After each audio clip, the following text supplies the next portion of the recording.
let's. Okay, thank you very much for the participants who are attending with us right now at this specific time. There was a confusion, it seems, to the recorded time on the website, the UNIGF calendar, to the time allotted to our event. It's probably due to different time zones and summertime and so forth. So. So unfortunately, we won't have all our speakers. We will have a few of our speakers who will speak today. We'll make a recording and we will be posting that to the UN website on the Dynamic Coalition for Data-Driven Health Technologies webpage. And then with the other speakers, we will do a recording and post those at that time as well. So I have the greatest pleasure of introducing the speakers that we do have. I am going to let them introduce themselves, give us a bit of a background to who they are, and to share their views very openly with us on health matters. Health matters is very topical all over the world because of COVID, but now we are in post-COVID, and we're realizing the great benefit that telemedicine gave us all in terms of access to healthcare. But we're also dealing with a global shortage of doctors and medical technology. We understand all over the world there were no investments in either the medical staff themselves or technology over the past 5-10 years. The medical community has been raising flags for a long time, but now the public, we are becoming very aware of the shortages and how it's impacting each one of us and our families and communities directly. So we know that technology can be very supportive, as we saw through telemedicine. We know artificial intelligence, machine learning, and so forth can speed the process. First, possibly the administrative processes, and then also help develop the health intelligence services as well that governments have, and then the actual medical applications. So in this dynamic coalition, we focus on developing good quality data, sharing our views, educating the public, bringing together stakeholders so that we can have this discussion, really note the urgency to all parties that we really need to get on with this work. We have a global population that's really expanding, you know, in increasing scales. We have issues of climate change coming in that are impacting emergency services and, you know, lots of more environmental impacts and so forth. So we are in a time of rapid change. We really need to be able to adapt very, very quickly. And so we hope that these insights from our speakers will really help all of us to develop at a local, national level, regional level, and then ultimately international level. So I appreciate this opportunity, and I would like to introduce our first speaker.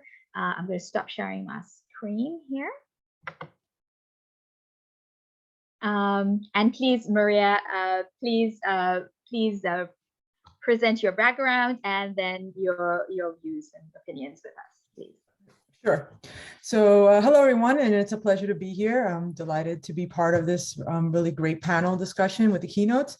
So my name is Maria Palombini, and I lead the IEEE, which stands for the Institute of Electrical and Electronics Engineers, Healthcare and Life Science Practice. I actually sit in the standards branch of the organization. So many of you may be familiar with our global standard, the 802.11 Wi-Fi standard. It's an IEEE standard.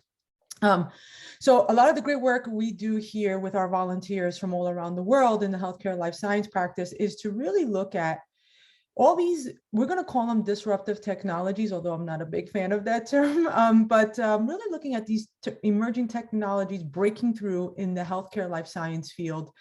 And the question is here, for all the great opportunities and benefits that it can provide to increasing patients' outcomes, we have to really look at the responsibility of how they're adopted, how we validate the data coming out of it, and how we look at the sustainability and the activity of this data, being reintegrated back into the R&D system, right? So it's ultimately our goal is how do we use these technologies in a way that can afford the privacy, security, and equitable, sustainable access to quality care for all individuals.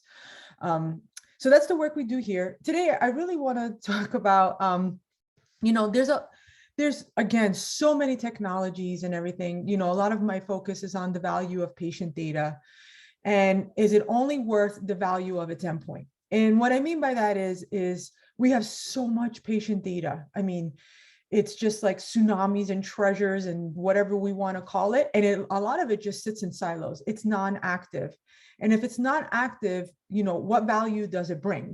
We've been on this high horse saying data is an asset, health data is an asset. But if it's not utilized, it's an invaluable, it has no value to the healthcare system.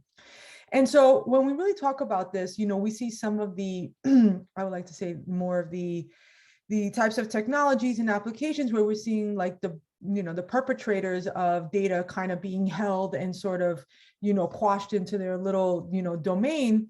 And that presents a real problem when we talk about the longitudinal view of the patient.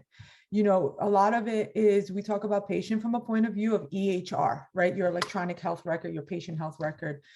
The patient's medical, social demographics, social determinants of health, genetic impact, wellness, all of these components should be included in the view of the patient because they all contribute to overall their like sort of continuum of care. And so this sort of gets lost quite a bit because we all hung up on this concept of validated data. But really, we talk about there's so much going on in these digital health devices. We call them wearables, IOMTs, chips, chips, sensors, whatever we want to call them. And unfortunately, they have a lot of proprietary models of communication and they don't like to integrate. They're not interoperable. The data is not portable.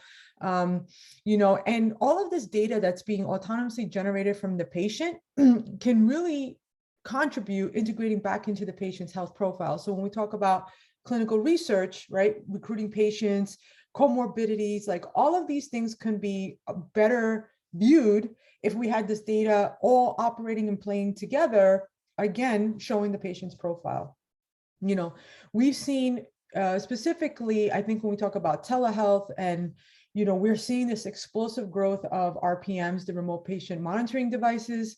We hear so many forecasts, I'm sure you all too, that, globally, this can be $175 billion market by 2027. I think that number changes every year because there's such a proliferation of these devices coming into the market. So, and this is both consumer and I say at a clinical level.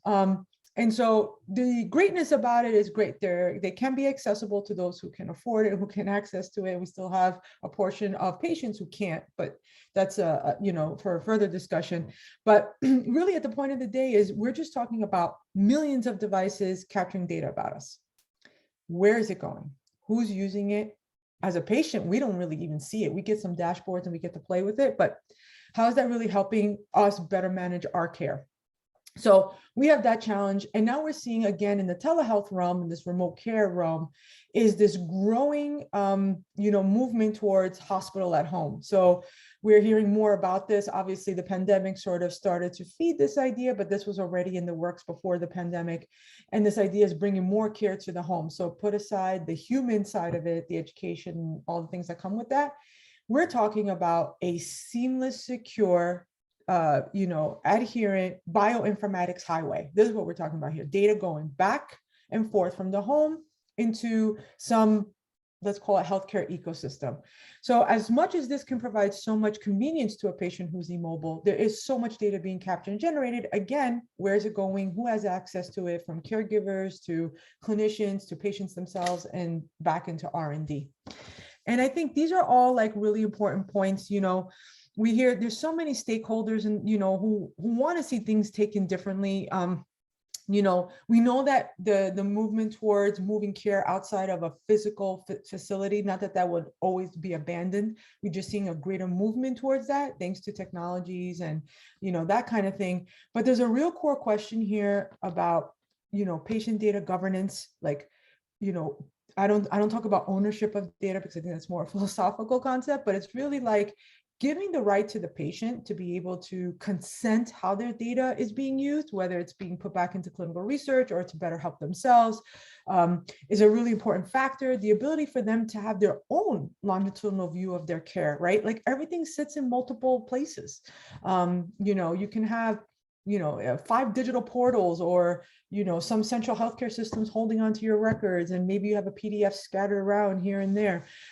It's just not, I don't think it's very conducive for patients helping themselves, or even for their clinicians to help them. So these are a lot of the core issues that we talk about here at the IEEE with our volunteers. We're starting to get into another concern with this data being used, when we talk about AI at the edge, starting to say, hey, we're going to start making decisions, like on demand based on data being collected, whether it's from a wearable, some other technology, without a human intermediary, and that's a little concerning naturally, because again, we talk about validation of that data and how the algorithms are being designed and so on and so forth. And these are really all important questions, again, for technologies that pose great benefits, but we cannot lose sight of some of these core challenges that are like right in front of us that need to be addressed in multiple different ways. Thank you very much for that broad overview of what's happening. I'm just thinking, Marie, do you have a little bit of time with us that you Sure. can? Okay, so let me see, because we have this confusion in terms of the time. Let me see if there's another speaker, after which we'll come back and have a discussion, which would be great. So let's see if I can. Okay. I'm then just going to present a YouTube. We have a pre-recording from our Japanese speaker, and I'm going to try to get that going. Let me see how that will work.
Hello, this is Yuki Kudo speaking from Japan, one of the key speakers for the UN-related event.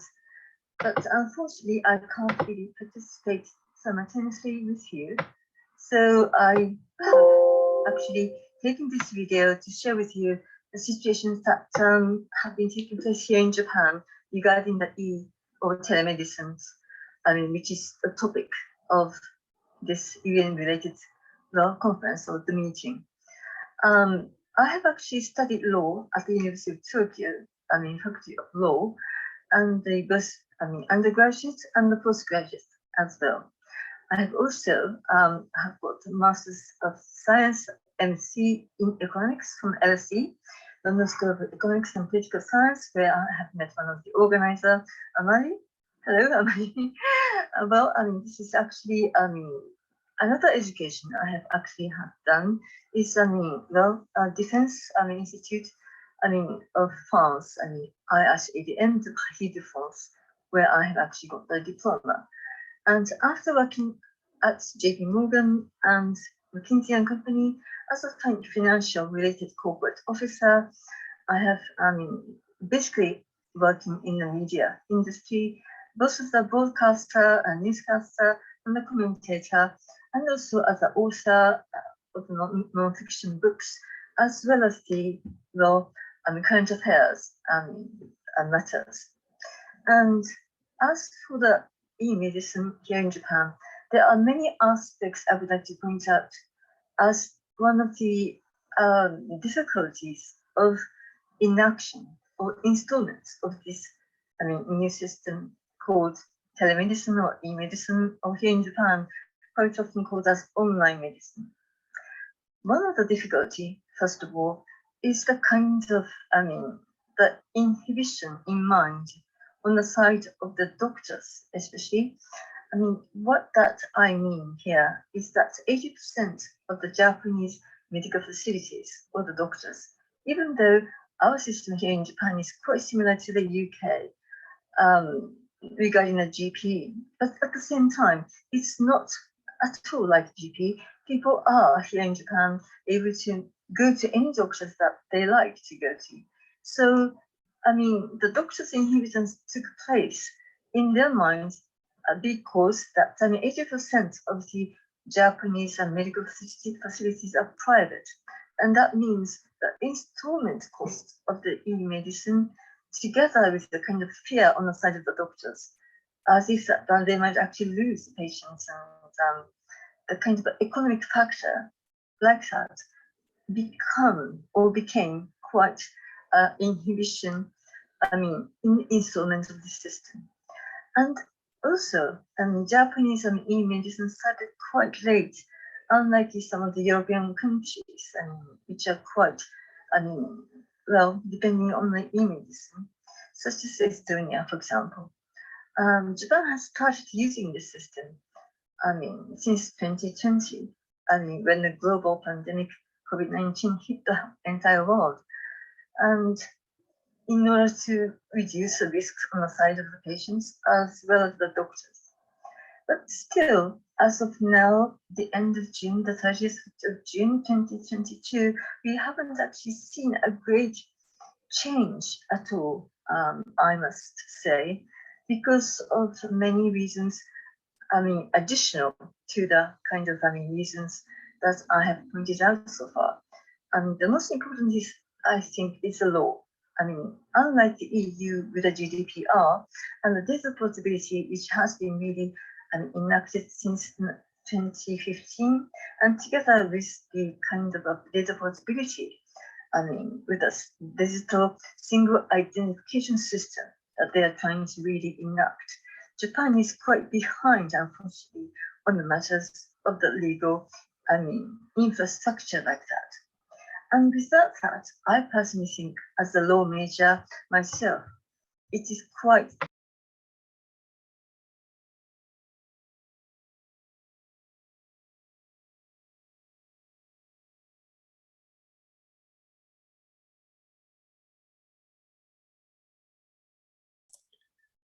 Sorry to interrupt. Since you muted yourself, we cannot hear the video, I believe. Regarding the situations of the patient-doctor relationship here in Japan, generally speaking, doctors are quite respected everywhere all around the world, I think.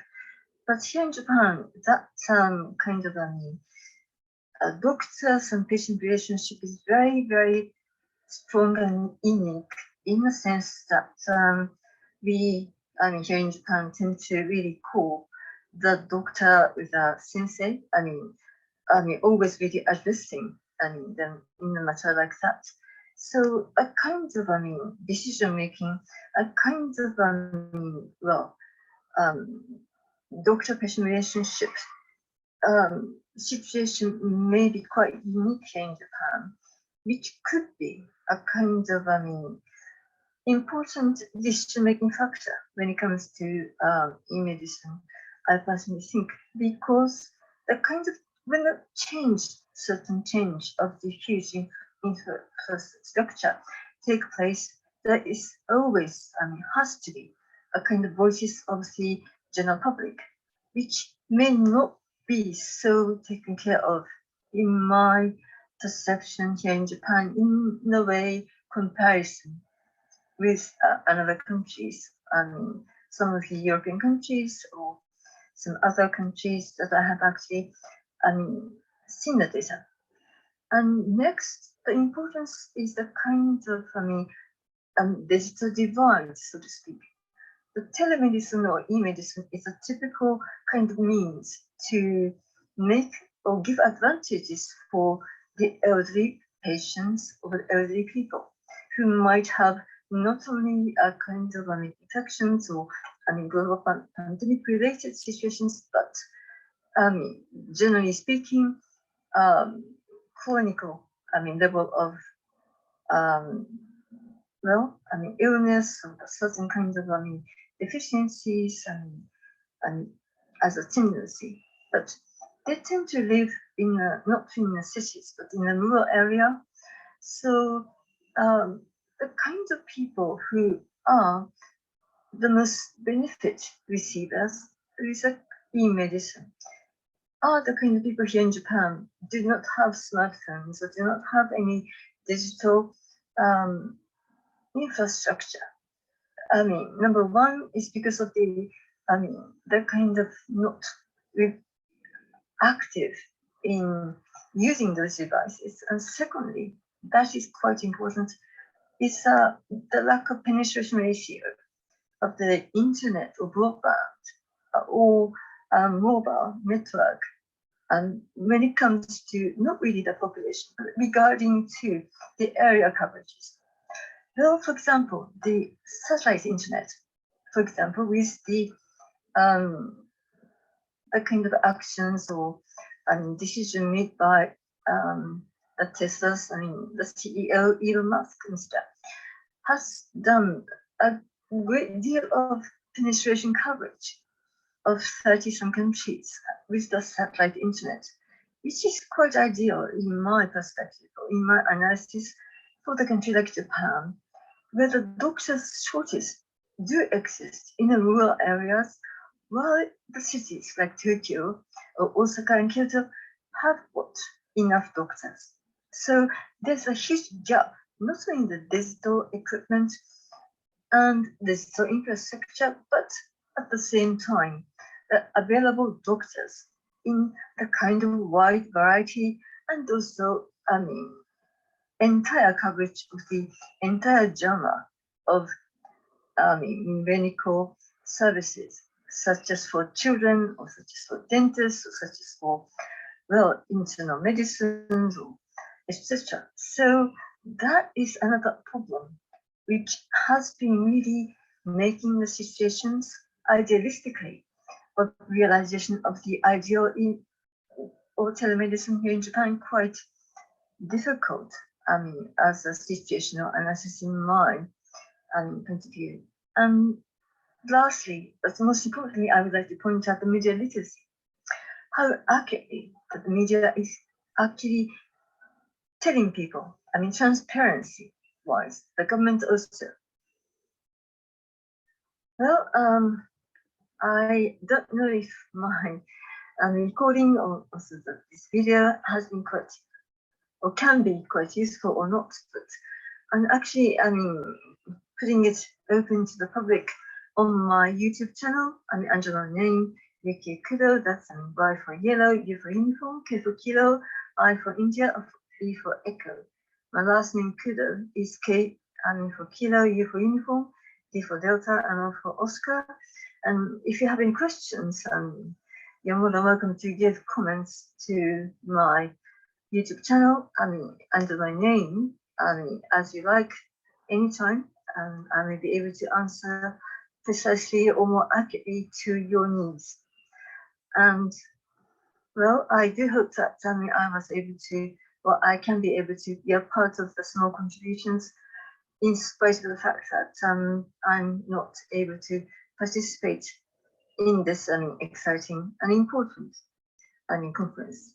I do hope that the conference and the meeting will be so successful, and we will keep on really working together in order to make the entire world a better place to live, and also a better place for all those idealistic ideas and ethos, equality and well, fairness and justice and the truth, and all of those idealistic and realizable or should be realized value to be sincerely from the bottom of my heart to be realized.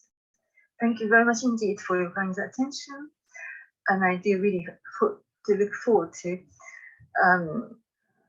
connecting to you all again very soon and in person and simultaneously as well. Thank you from Yuki Kudo in Japan. So thank you very much to Ms. Yuki Kudo. That was a lovely presentation, and she has advised all of us that we can connect with her. Oh. Okay. I think that was the end of that.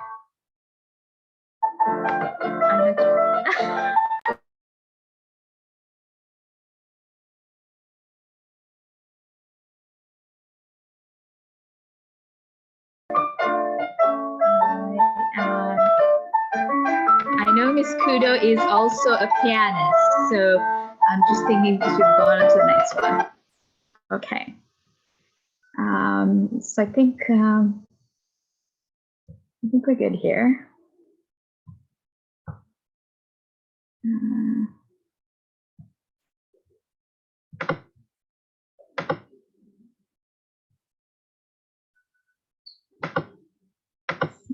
Here.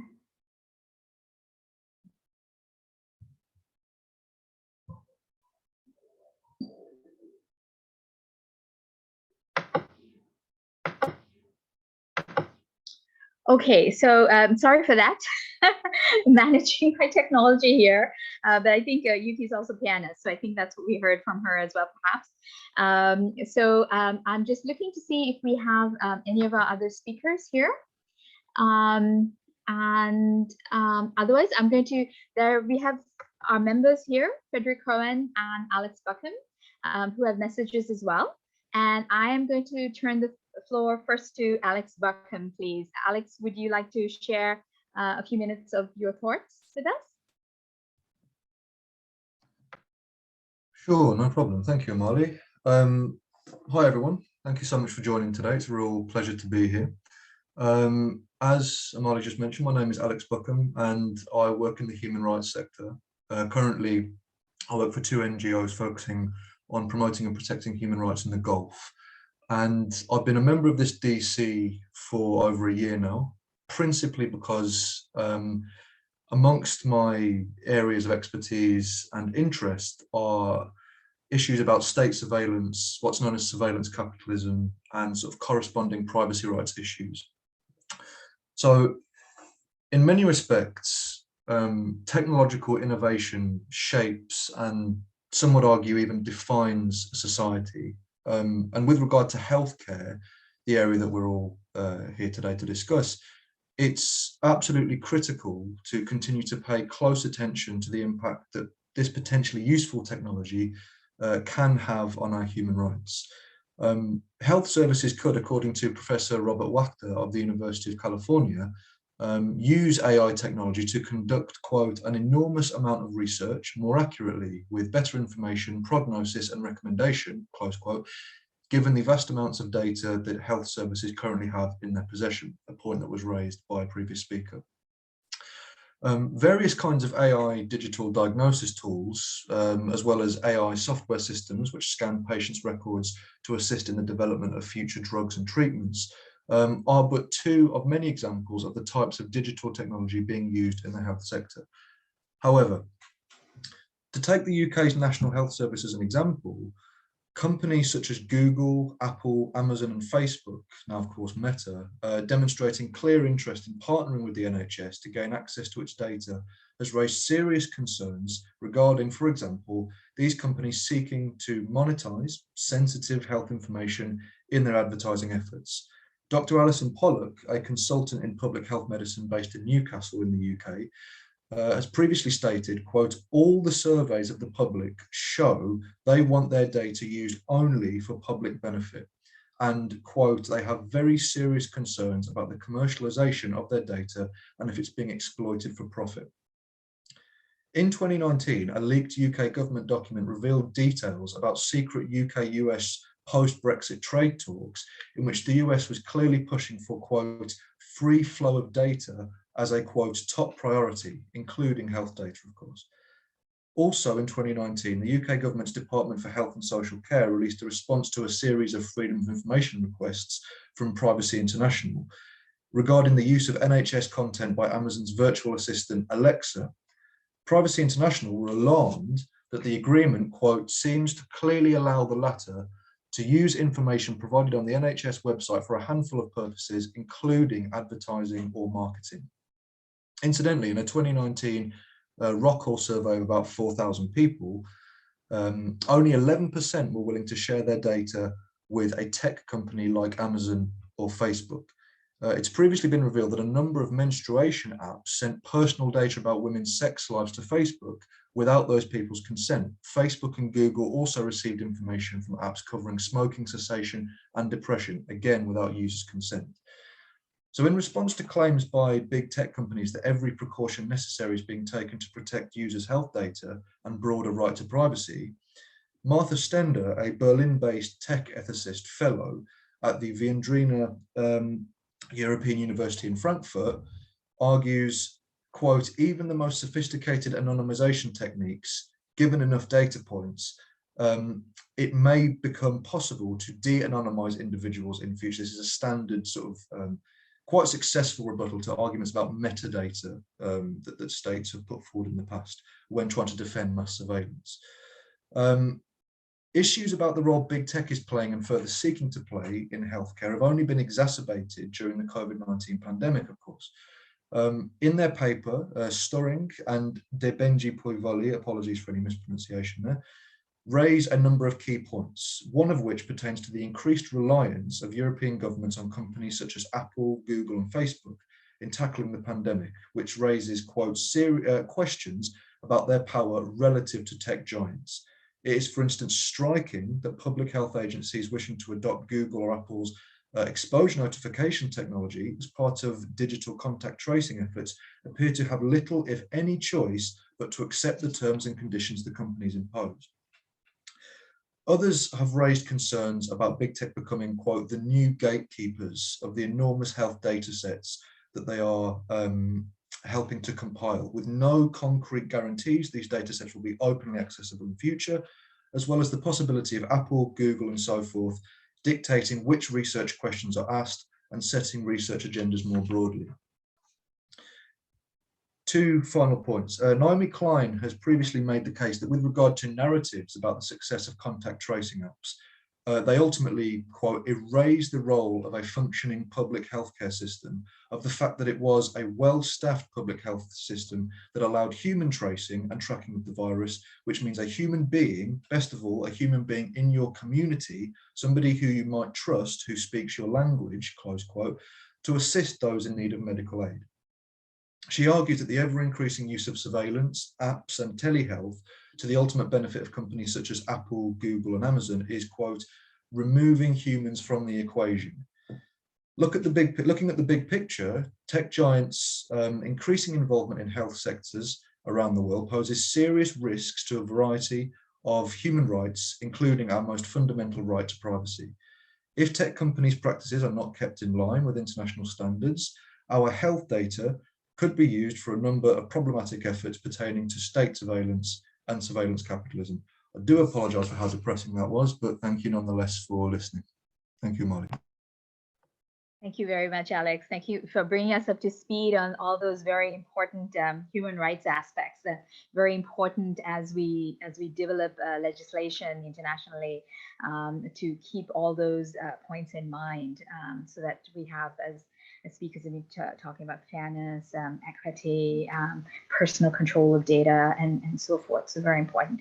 I think we have a number of DC speakers, participants here. So I'm going to go down a list of people. I'm going to ask Frederick. please, for any comments that he would like to share with us, please, first.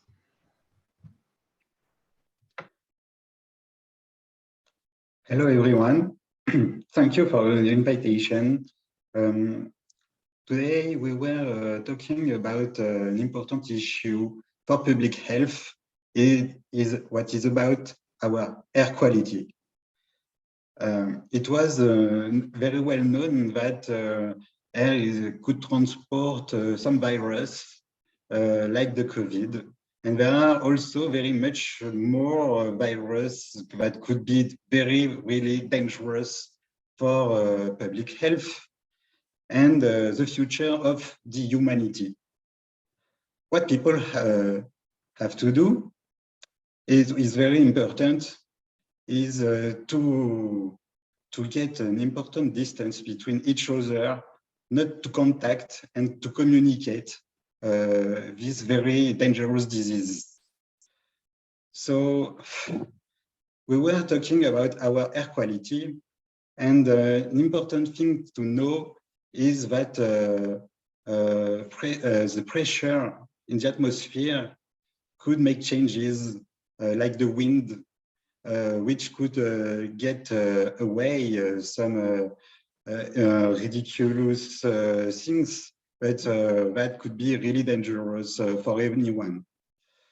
What is another thing to say is that the technology in the urban area is really easy to regulate with an important partnership and an important trust over it for the one who get action over the whole system. There is a connection between pipework to transport water and road trafficking. Because of the pressure, the fluids are exchanging between them, not to make waste of energy, to make noise or smell. Smell is an important signal to identify, to recognize what could be dangerous for everyone's health on Earth. Also, we can remind that our air quality in pressure was very much illustrated in Japan by some superheroes in comics. And then it's very well known for anyone, but it's difficult to get it serious when it's made with pictures, and the quality of the education for young people is in danger. So we have other schematics issues to design what could be physically embedded in all these issues, and mathematics sources are a particular space to communicate and to talk with each other. Then serious people like regulators or elected personalities, some change makers in policy making with the UN in partnership should provide an important trust over the world to make change happen. We were talking on drug wars, and it's known that laundering is a dangerous issue for the global economy. The manufacturers everywhere in the world, but really most in China, are informed of the importance of these issues. I think it's not to be polluting by everyone in the world, and we had the example of the nuclear weapons which were confused in water after the accident in Japan for Fukushima. The Chinese government is also communicating about how to clean this dangerous water and to find a solution that could protect the environment and the sea domains. Also, we are supporting for indigenous health the UNODC campaign,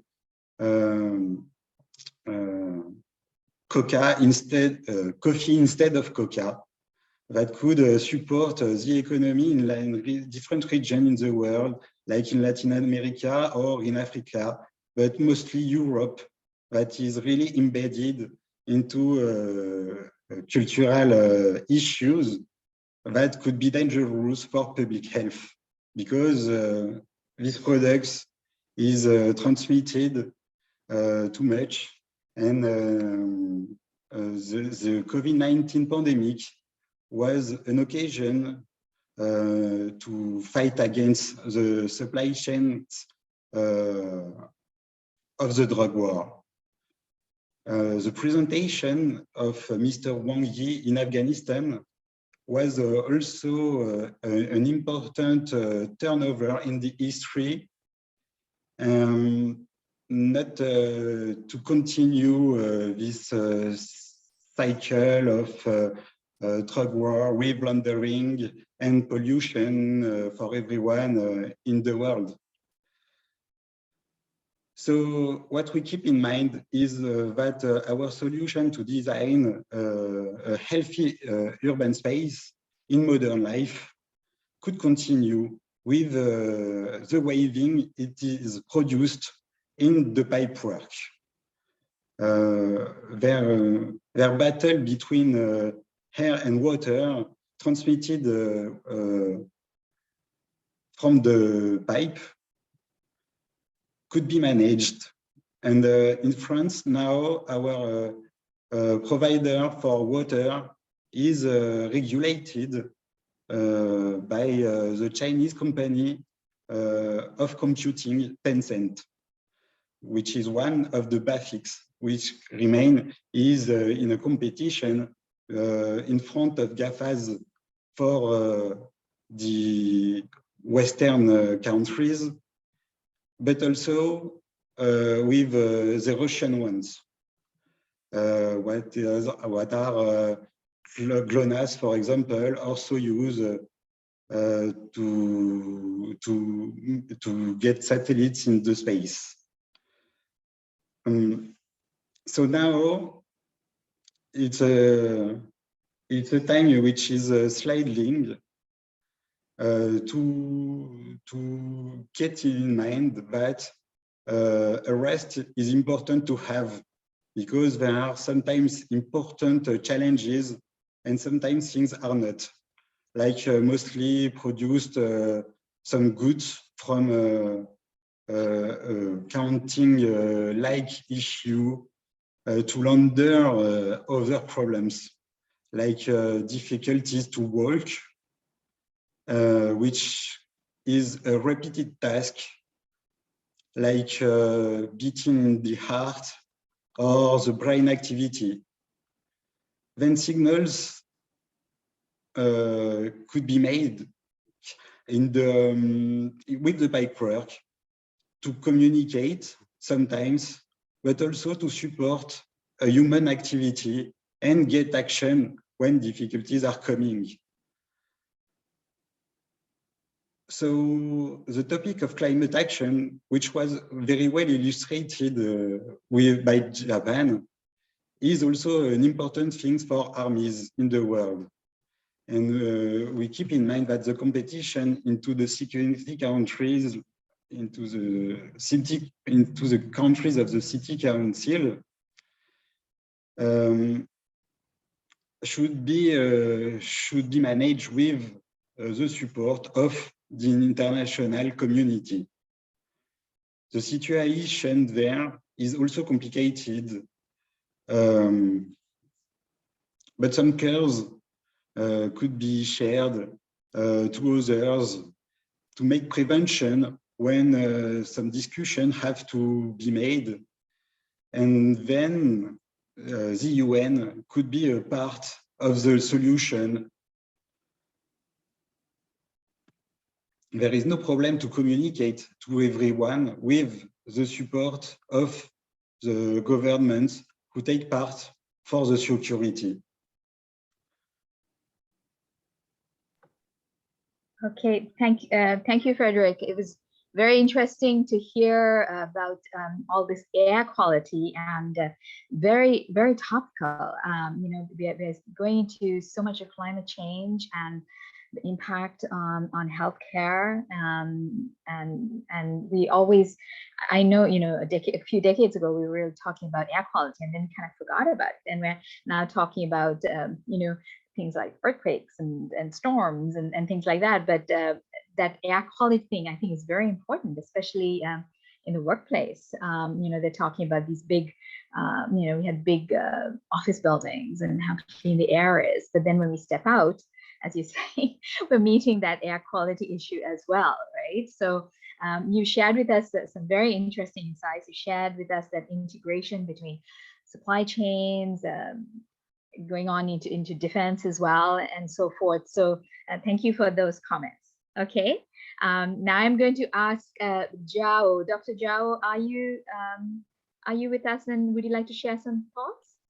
Hello, hello everyone. It's my first meeting, and it's great to meet you, even if virtually. But yeah, I'm happy to share some thoughts. I have not prepared anything in particular, but of course I can definitely start by sharing my background. So I'm a medical doctor based in Portugal, junior one. I practiced for 1 year here in Portugal during the COVID time, at least the initial peak of it, because we're still going through it.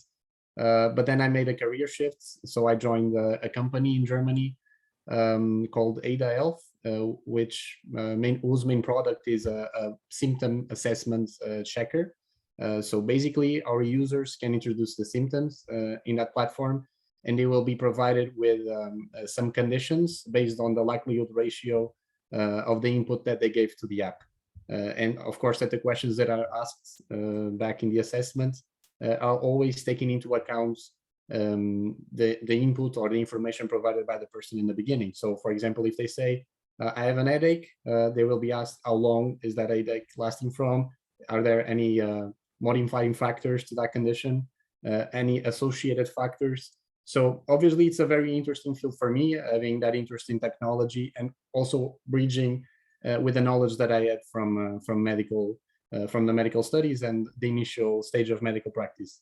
But of course, there are some limitations to these technologies, and this is maybe where I want to make my first point, because I fully understand that these should not be just gimmicks. So technology in healthcare should not just be another tool or another app that we have on our phone to be there and to be used once a year whenever we are in a more acute stage. There are many apps for monitoring of chronic conditions that are not used by the patient in the chronic state, and they are only used when the patient actually feels the need of having some extra support.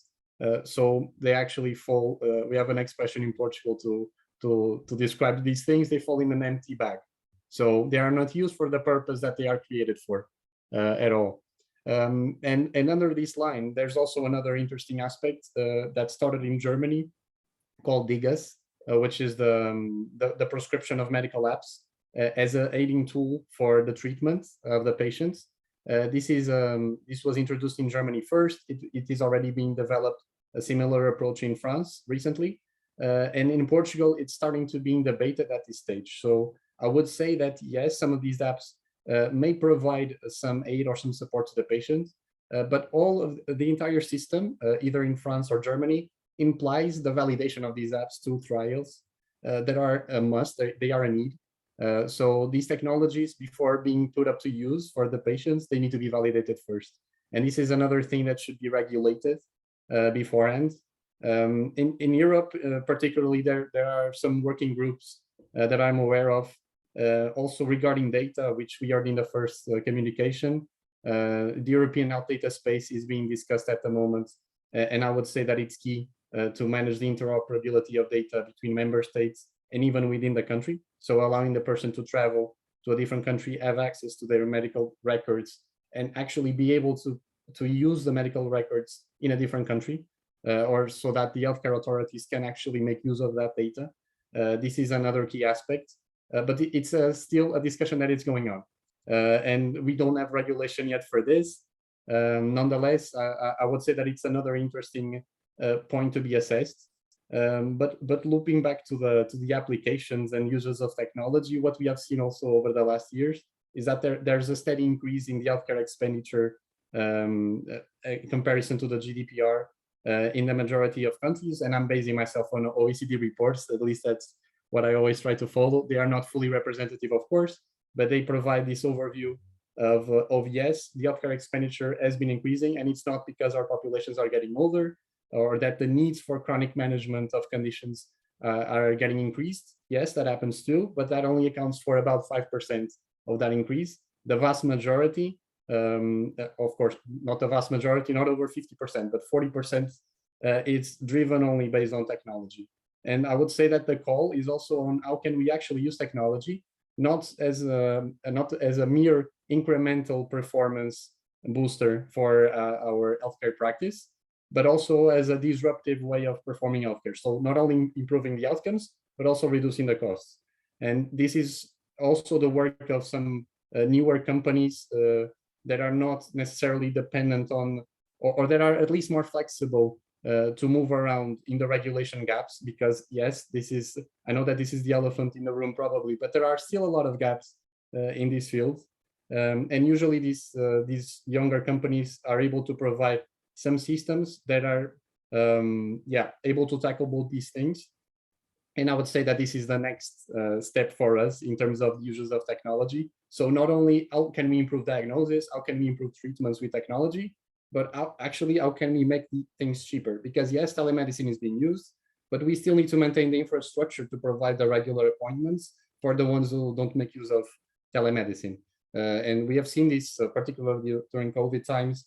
There was an increase in the appointments for telemedicine, of course, it's natural. But what we are seeing right now is that we are looking back to the regular system in which telemedicine is no longer the norm, which is also understandable, taking into account the cultural aspects of our populations, the lack of digitalization of our families, of our citizens. But it's also important to keep in mind that yes, we need to implement these changes. We need to regulate them. And it also comes from a top-down approach, because yes, if we only have something like this to offer, if it's cheaper economically, and if it's more accessible also, because we are not only talking about economic costs, we're also talking about the possibility of people who don't live near these facilities to actually have access to healthcare. It's interesting because I remember having a discussion with some medical doctors in Portugal that could not foresee this as a problem at all, because our geography is very specific. We are a tiny country. We have healthcare facilities decently or at least close to the majority of populations. We still have this problem, but if we think at a global scale, and we need to think like that, we don't have facilities to provide medical access quickly to all the population. So this can also be a tool that can be used to bridge that gap. And yeah, I would say that on a final note, the key is also to regulate, because what we are seeing also recently in recent years is that many companies coming from Europe that are regulated under the GDPR actually use that as a flag to enter into other markets and to validate their own respect for data privacy, and to actually have access to a free highway access to other markets. And on this note, I would say that it's important to bridge AI systems so that, yes, not only to stop the companies from acting on this field, but actually to validate what they're doing as something that is of relevance, to provide trust to the populations. And above all, this is the most important thing at all, because at the end of the day, we want to make the health of our patients better, and we work for them. So the ultimate goal should be that, to increase their trust. Also, the topic on data is extremely relevant, and I'm very keen on discussing some more in the future about it. But I would say that that's my key takeaway. Regulation is key, so that then we can leverage the technologies. And yeah, once again, it's great to meet you, and I'm looking forward to further discussions. Thank you. Very good. Welcome to IDC as well, and we look forward to it. And you touched on a point. I'm an economist and accountant, so you touched on a point there about cost And I'm also a little troubled to hear that telemedicine is going down, because I think that was something that, especially with the doctor shortages that we're seeing in many countries, that allowed people access to medicine, right? So I don't know how we encourage going back or keeping that going, but I think that's something we need to maintain for sure in the immediate term to meet that shortage, and then develop everything else as well. So thank you for that. I'm now going to ask June Paris. June, would you like to make some comments? Hi, I'm June Paris. I'm a nurse. Hi, June. Sorry, my grandson's in the background. Okay. Yeah, I'm a nurse. I would love to see telemedicine. I would love to see this thing making things better for patients. But in my experience, I've worked with telemedicine. I've worked with a company called ReaMed, where you have apps to look after patients, but the patient still needs you. The patient still needs you, right? And not everyone has access to computers and internet, and they're not internet literate. But it's getting expensive. Healthcare has been getting very expensive. Even if you pay medical insurance, it doesn't cover the costs of what we have to do. To have surgery, it's like 30. I'm talking English because I worked in England. £30,000 for a surgical procedure. And you're paying a premium, even if you're paying insurance, it still doesn't cover that cost. So I have no idea how we're going to change this. A lot of staff are leaving. There's hardly any doctors now. Doctors are leaving. Nurses are not, people are not registering to study nursing because it's difficult. It's really hard. And the pay is not that good. So we'll probably have to use robots or something like that in the future to look after patients. I really can't see how this is going to be solved unless everybody puts their heads together and try to budget. Governments will probably have to budget more towards healthcare. I don't know, but as I said, I've been looking into this for a number of years, at least 20 years, and I can just see the cost is rising. I did my own budgets. I had my own budgets, and I had my own. We sold, I don't know, not sure how it works in Canada, but we supply and we buy healthcare. I had to supply healthcare and I had to purchase healthcare, and that comes out of your budget every year. And you have to reach a certain level of, you have to reach like 75% of your patient, whatever it is you've got to do, to get paid from the NHS for that service that you're providing. And it's very difficult. I spent hours and hours without just working, without even getting paid, just to get that work done, just to get that computer work done, just to get all my data in. It's like, and you don't get paid for a lot of that work that you're doing. So you'll see why doctors and nurses are just not, they don't want that profession anymore at the end of the day, because you're sitting in front of a computer. In fact, you sit in front of a computer so much that sometimes you don't even see the patient. So you see, it has its advantages, but it also has its disadvantages. I wish that I could just not go on a computer sometimes and just care for the patient. So I'm seeing it from my point of view. But I've also, because I've done research for this company called ReaMed, I put it in the chat. I did the research for them when they were setting up. So I've seen it from their point of view as well. They have, if you could follow their links, they're really doing well with supplying patient care to hospitals in England and private practices and GP practices and all that. And they're spread in India. They're in India. They're in the Caribbean. They're all over the world. And that's a company that I worked with in a long time ago. And I actually did research for them to set up that component and that program. So yeah, so it's not, I've been talking about it for a long time. So I hope I didn't say too much. Thank you. No, that's wonderful. I'm just so happy that we're getting this experienced people on board on our DC, and obviously each one of you are experienced in various areas, and we need to sort of dig deeper into those areas and discuss further and write papers and then obviously share our insights with the public and IGF, the technical community, if that'll support them. I think it'll be very good, especially if they can understand better from the IT side what they need to develop, whether it's interoperability or whatever. and especially I think things like tools such as speech to text and stuff like that. We are really hearing about that, that background work that doctors have to do.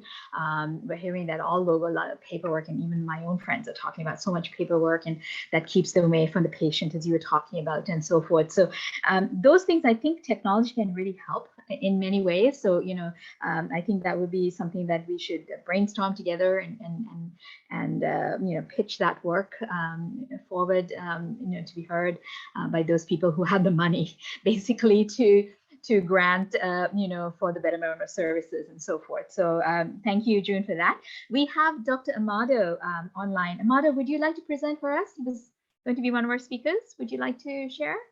Yes, of course. Thank you very much for the opportunity. Yes. And you can share screen. You can share your screen. You can share your slides if you wish. Yes, I can look for them. And yes, I want to, first of all, congratulate you for the organization of this meeting, Amalie. I think that's very, very important for the IGF and for the different groups to have the opportunity to discuss such an important topics like you have already mentioned here. And I think this is certainly a very good opportunity to enlighten people about the reality in different areas where we are trying to accomplish these innovations in terms of digital health and digital into the different environments. What I want to mention shortly is actually about how the different applications of digital health are taking place in Mexico and Latin America, and how can we actually take advantage of them in order to learn a little bit about. This is a presentation which I need. I cannot share the screen, Amalie. I don't know if you have to give me the. Yeah, Anya, please, IGF Secretary, could you make Dr. Amado a host, please, so that he can share? Yes, just a second. Thank you. Thank you, Anya. You are most welcome, Amado. I think you are able now, Amado. Please try. Yes, it's working now. Okay. Here we are. And well, what we want to very briefly introduce to you is how we are working here in Latin America in terms of deploying this new paradigm of the data of the healthcare system, which is called digital health as such at the different communities. Right now, as you know, the population here, the indigenous population in Latin America is large enough. It's very representative in terms of the culture, in terms of the what is called the traditional medicine that they practice there. And actually, there are very different languages, not just in Mexico, which we used to have the Aztecan and the Mayas, but also in South America, where the influence of the Inca culture was very strong and is still nowadays. No matter that today the mixture between the original indigenous people with newcomers is called mestizos, but also in terms of the groups that still have their own their own conception of health and how the relationship with the nature should take place. the pathology that we find in these communities is very similar to the urban communities. That means chronic diseases are very heavily present there, but also another diseases like arthritis or musculoskeletal disorders because of the different conditions of the weather in which the people suffers under these conditions. And if they have the opportunity to have remote support from specialists or from the institutional healthcare organizations, it's very important for them to have an opportunity to have access to this kind of knowledge in medical support. And certainly the economic conditions in which those populations live, that means really outside from the small towns or small cities where you can find a regular hospital or you can find some specialists there. But for them, it's very difficult to move there because they have to walk 4 or 6 hours before they reach one of those towns, and they do.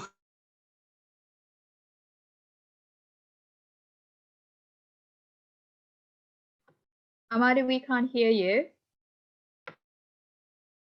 They have. Yeah, we still can't hear you.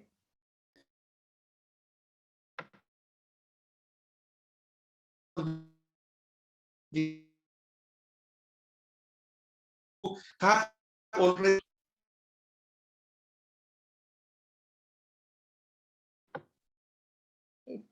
I still can't hear you, please.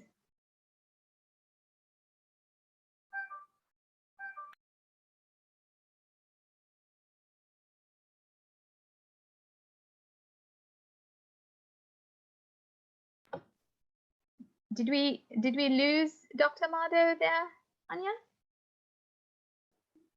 I can, oh, now, yes, it seems. Maybe he is reconnecting probably. Okay, right. So just give him a minute to reconnect, please.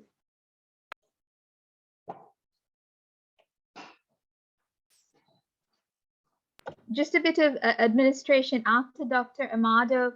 I have a name here, Pranchi Bagal. Would you like to speak after Dr. Amado has spoken?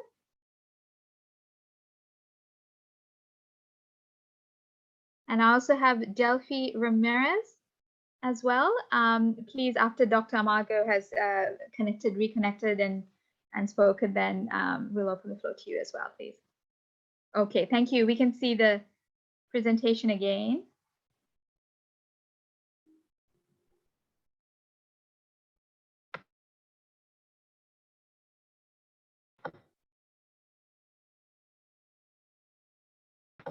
Amado, perhaps you can go back a few slides because I think we missed a couple of slides from your presentation.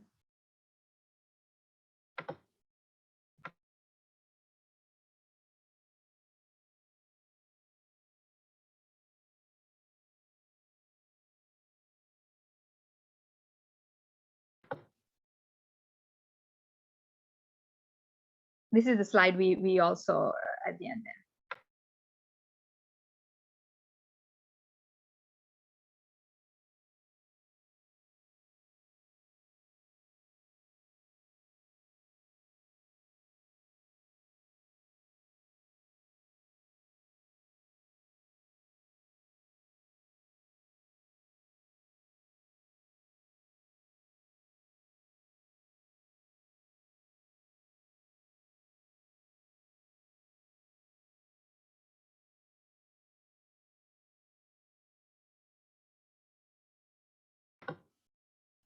We don't hear you, Dr. Amado.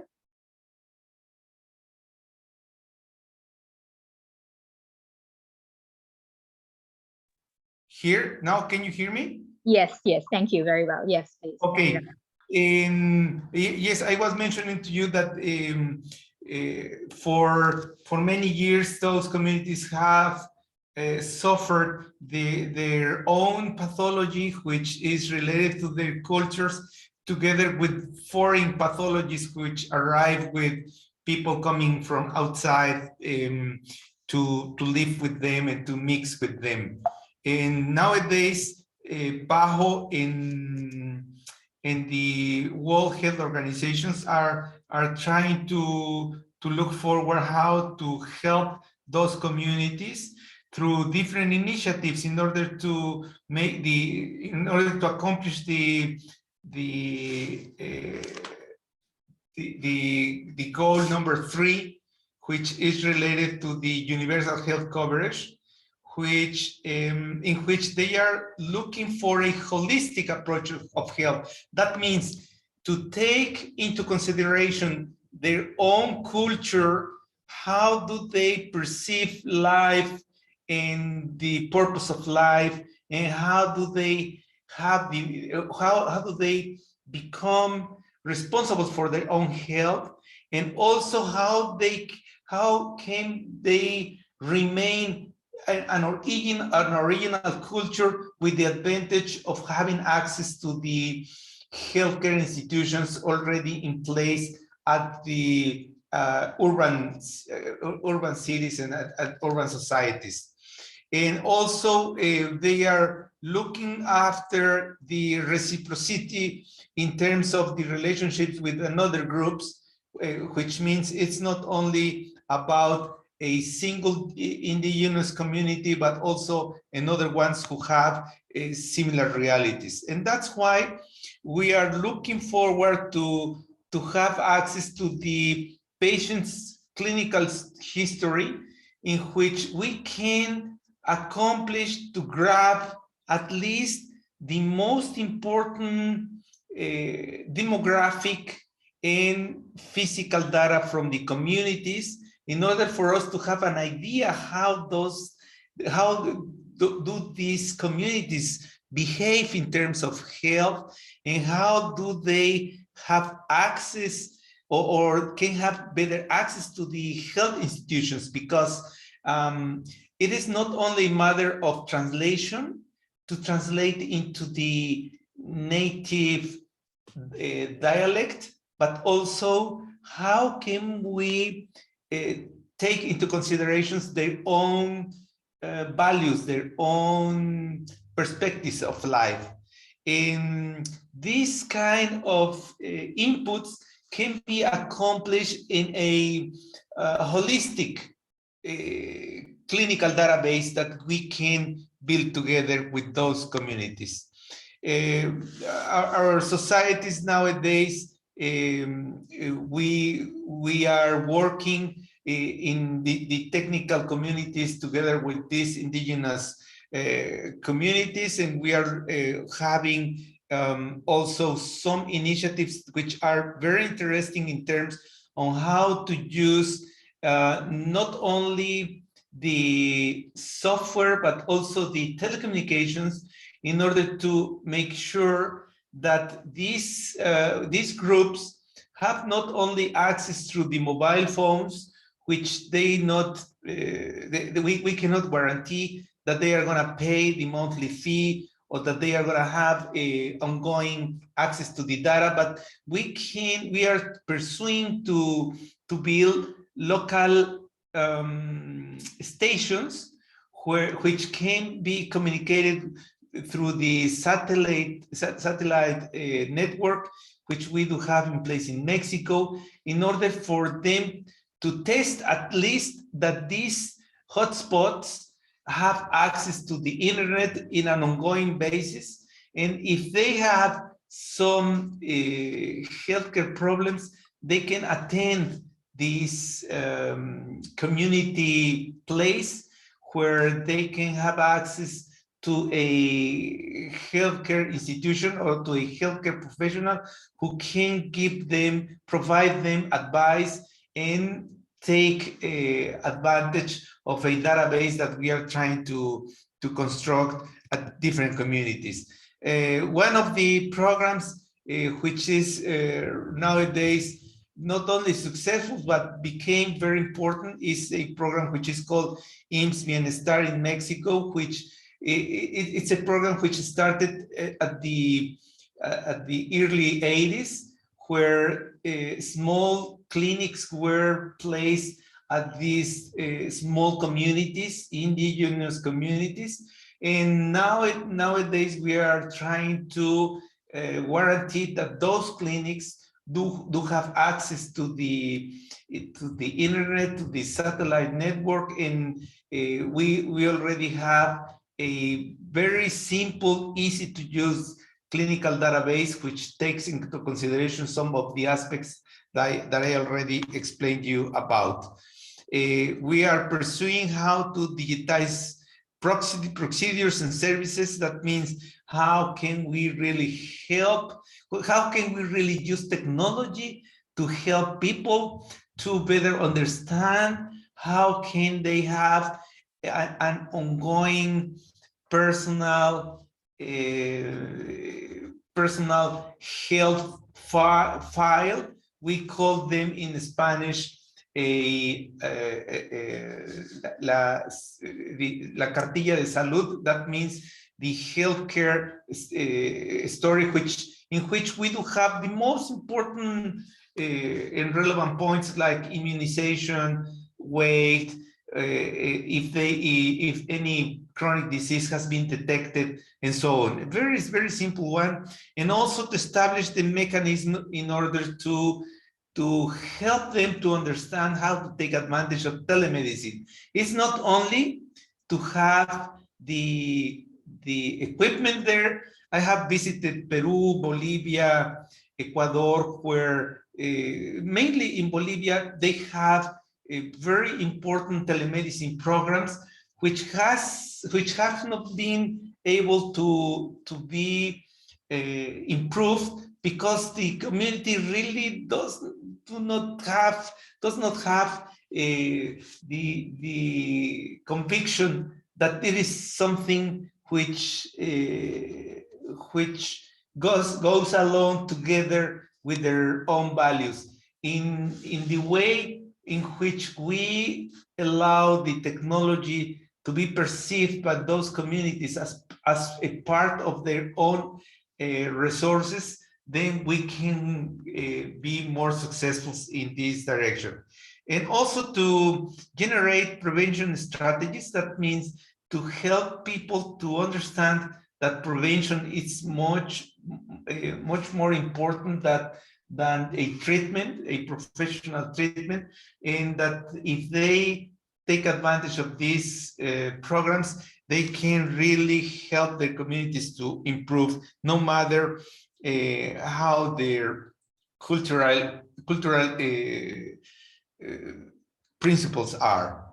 And well, that's pretty much my message, just to say that technology is really becoming part of the healthcare environment in those communities, that in Latin America is a very important region where those communities with a different mindset in terms of cosmic values or the perception of life and how to handle with the institutions, official institutions, it's sometimes challenging. We are looking forward all together to come out with a very plausible and practical solutions which really help those people to have a better quality of life. Thank you very much. Thank you, Amado. That's very, very interesting. The whole landscape in Mexico, it's not something we hear of very often. So just very interesting, just as well from Japan, to hear about the whole situation there, issues, and the work you all are doing in Latin America. So thank you very much. People wondering what the WSIS banner was there. This was originally going to be presented at ITU WSIS. There was some communication difficulty there. So Dr. Mardo has very, has delivered this to us, and just very, very pleased to hear about, all the activities going there. So thank you very much. I'm just looking at the time. I think we had one participant who had to leave, but we have, I think, a gentleman, Mr. Delphi Ramirez. Would you like to share some comments with us?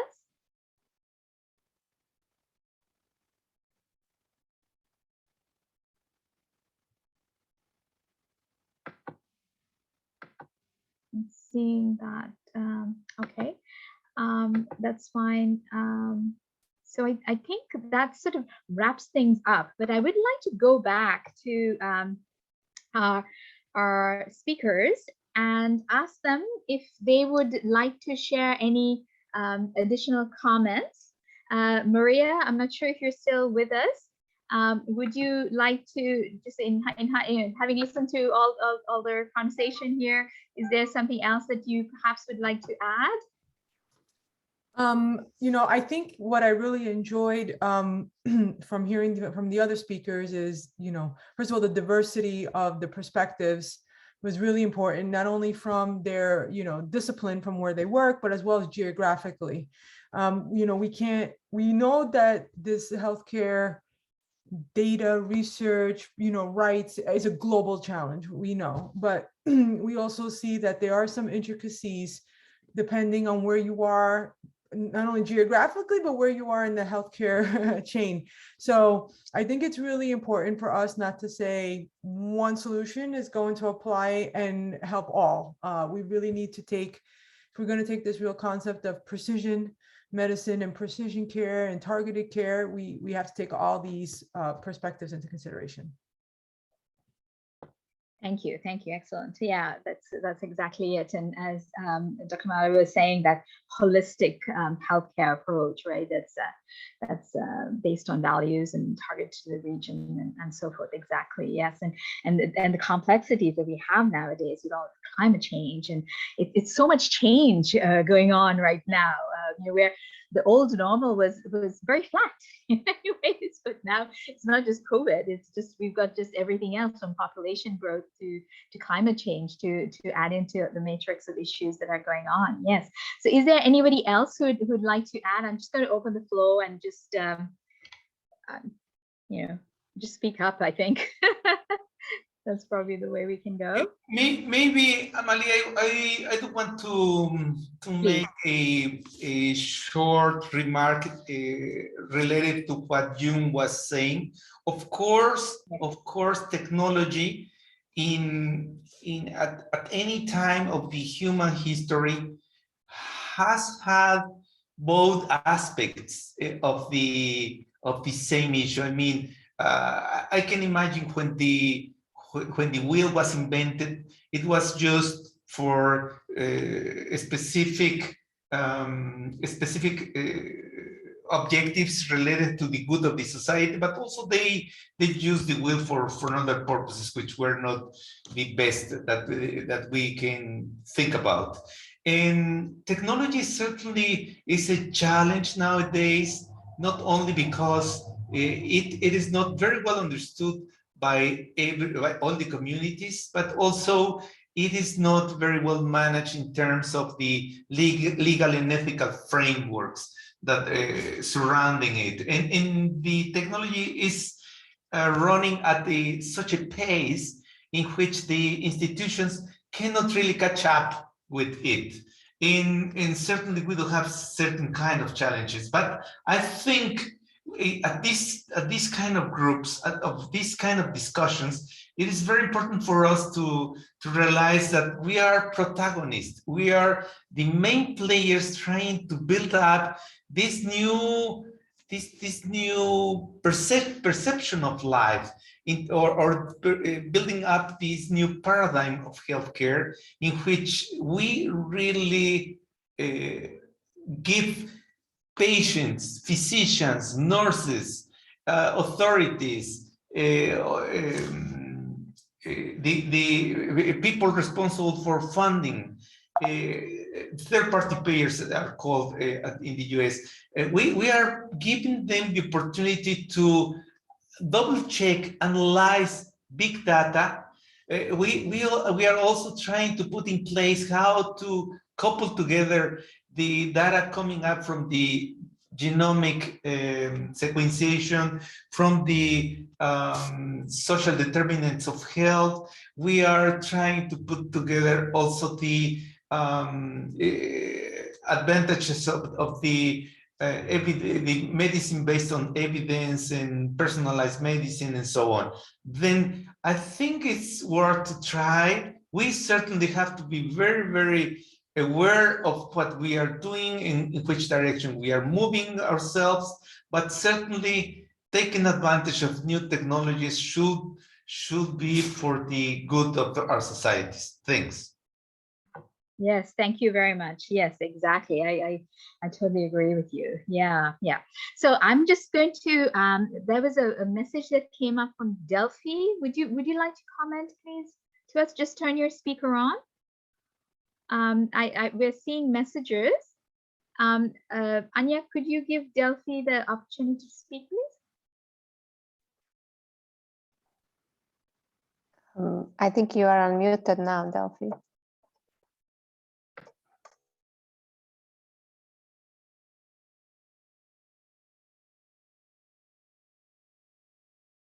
No, Amali, if you take a look at the chat, she did say, yeah, I assumed she or he, sorry, that. Oh, she does. Okay, they yes, don't have a mic. Okay. Yes. So I'm just trying to read the message. It says. The mic is not working. Okay. So I think it says something like aspects in health, understanding health in two fields, population and individual, should charge both aspects by teaching data. I'm saying something like that. Then said both aspects also are keen in helping health practitioners, doctors, nurses to approach new paradigms in society. So that was from Delphi. Thank you, Delphi. Okay. So I think, are there any further comments, please? Please, yeah. You can please request the floor. I think Anya may have to turn on your mic for you or something, but maybe you can indicate that in the chat and then she can turn that on for you. I think everyone are unable to unmute themselves, but I'm happy to, I can request, you know, for participants to unmute, but I can't unmute automatically anyone. Okay, I think then everyone has that opportunity. Are there any other comments from anyone, please?